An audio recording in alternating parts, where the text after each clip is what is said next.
Good morning everyone. तुमची मुलं सकाळी उठतात चिडचिड करतात का? तर त्यांना ही सूर्यदेवाची गोष्ट नक्की सांगा.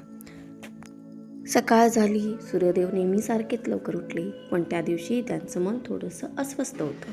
आदल्या रात्री झालेली छोटीशी वादावादी त्यांच्या मनात अजूनही होती. ती जणू ढगासारखी मनावर बसली होती. नेहमीप्रमाणे तेजस्वी चमकण्याऐवजी सूर्यदेव दाट राखाडी ढगांच्या मागे लपले. संपूर्ण जग उदास झाले. पक्षी गप्प बसले. फुलं उमललीच नाहीत. मुलं डोळे चोळत उठली, झोपलेली चिडचिड कंटाळलेली जसं लपलेला सूर्य. हे पाहून छायादेवी हळूच म्हणाल्या, तुझा सकाळचा मूड संपूर्ण जगाला स्पर्श करतो. सूर्यदेव थांबले. त्यांनी एक खोल श्वास घेतला. मग आणखी एक हळूहळू चिडचिड विरघळू लागली. जसं उन्हात धुके नाहीसं होतं. मग सूर्यदेव ढगांच्या बाहेर आले. मग मऊ सोनेरी प्रकाश घेऊन, आणि लगेच सगळं बदललं. पक्षी पुन्हा किलबिल करू लागले. फुलं आनंदाने उमलली. मुलं हसत बाहेर खेळायला धावली. सूर्यदेव हसले आणि स्वतःशीच म्हणाले, आतून प्रकाश आला की बाहेरच जग उजळतं.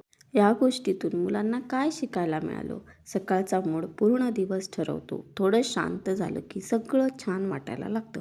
एक खोल श्वास आणि हसू, दिवस पुन्हा नवीन होऊ शकतो. तर कशी वाटली मुलांनो ही तुम्हाला गोष्ट? तर तुम्ही सकाळी चिडचिड न करता छानपैकी हसून तुम्ही एक मोठा श्वास घेऊन तुम्ही हसून दाखवा आणि आपला दिवस शांत आणि छान घालवा.